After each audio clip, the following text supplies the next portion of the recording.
Kamusta mga tol? Anyare? Bakit na wave na San Antonio Spurs? Eto si Jeremy Sohan. Bay, try na natin yan. Pero bago yan, at tsara muna tayo. Focus lang sa goal.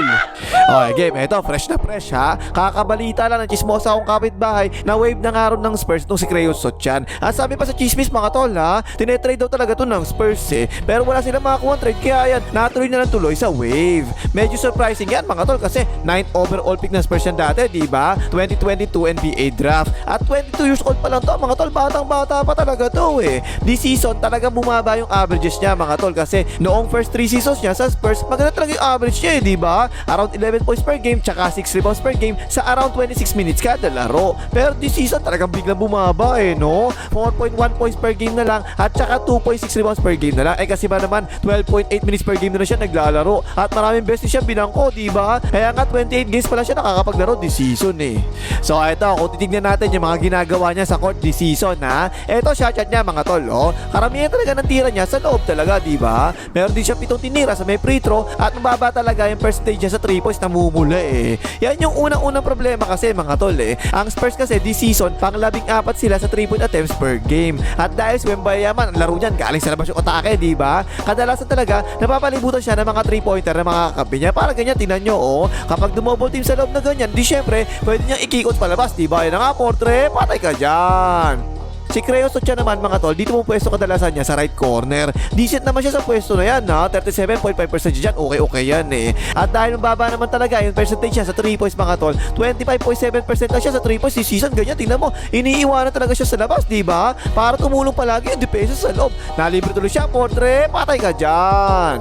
O yan, tingnan niyo yung depensa mga tol, ganyan no, kita nyo ba? Mas pinili talaga nilang pagtulungan sa yung bayaman sa loob kahit wala pa sa kanya yung bola. Kaya ayun, ipinasa ng tuloy kay Creo Sotyan sa corner. Eh hindi naman talaga siya magaling sa 3 points, di ba? Hindi man lang nag-contest eh, oh, portre, patay naman yan. Puro shoot yan nakikita nyo ngayon mga tol, pero yung talaga 25.7% lang yan sa 3 points this season, baba talaga eh. So hindi talaga maaasahan sa 3 points yan. Hoy, like mong hayop guys, ang pindot lang, kaya pag-win, dali-dali niya, pekto sa kita dyan eh, mag-like ka na! Eh kasi kung hindi nyo alam mga tol, ang unang-unang concern talaga ngayon ng Spurs, magiging effective ba tong player na to, nakakampi ni Wembayaman o hindi. Eh silang dalawa, tingnan mo oh, yan, aliw pa nga, dak. Eh kasi halata naman talaga, diba? Ang focus ng opensa ngayon ng Spurs, Wembayaman talaga. Kapag sumasalaksak si Wembayaman, pinagtutulungan talaga yung depensa. Laki-laki kasi niyan eh. Pero dito maganda yung ginawang cut niya dyan. Ayan, napasahan na nga, nakalayap na nga. Pero ang the best kasi talaga sa ganyan mga tol, dapat stretch 4 ang kasabay ni Wembayaman sa loob, diba? Eh kaso, siya lang talaga iniiwanan palagi sa labas, ganyan no? O yan mga, tinan yung depensa, o tatamad-tamad mga bantay siya sa 3 points, diba? Kasi nga, mababa talaga yung percentage siya sa 3 points eh. Pero yan, portre, patay ka dyan.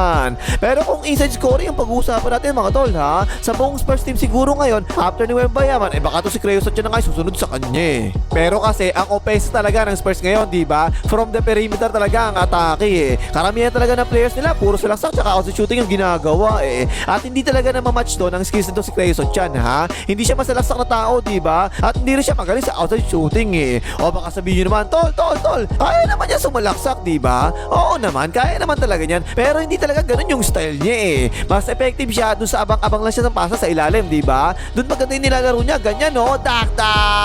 O baka sabihin nyo naman, tol, eh diba, sentro naman sa Wembayaman, ito, power forward naman to eh. Anong problema kung sa ilalim yung pwesto niya? Eh hindi nga kasi ganon. Mas madali kasi makakasalaksak kapag 5 out ang ginagawa ng opensa, ibig sabihin, lahat sila nasa labas eh. Kasi yung ganyan, tinan mo, meron nag-aabang sa ilalim na ganyan eh. Kung titinan nyo kasi ang roster ng Spurs ngayon, mga tol, si De'Aaron Fox Boys, Castillo Buhangin, si Wembayaman, tsaka si Harper, diba? Lahat yan mga yan. At yung madalas nilang gamitin ngayon na power forward, eto, si Keldon Johnson, mga tol, 38.2% to sa 3 points, di sisa mataas yan ha. At masipag din niya sa mga rebounds. So nawala talaga sa rotation, ito si Creo Sotyan.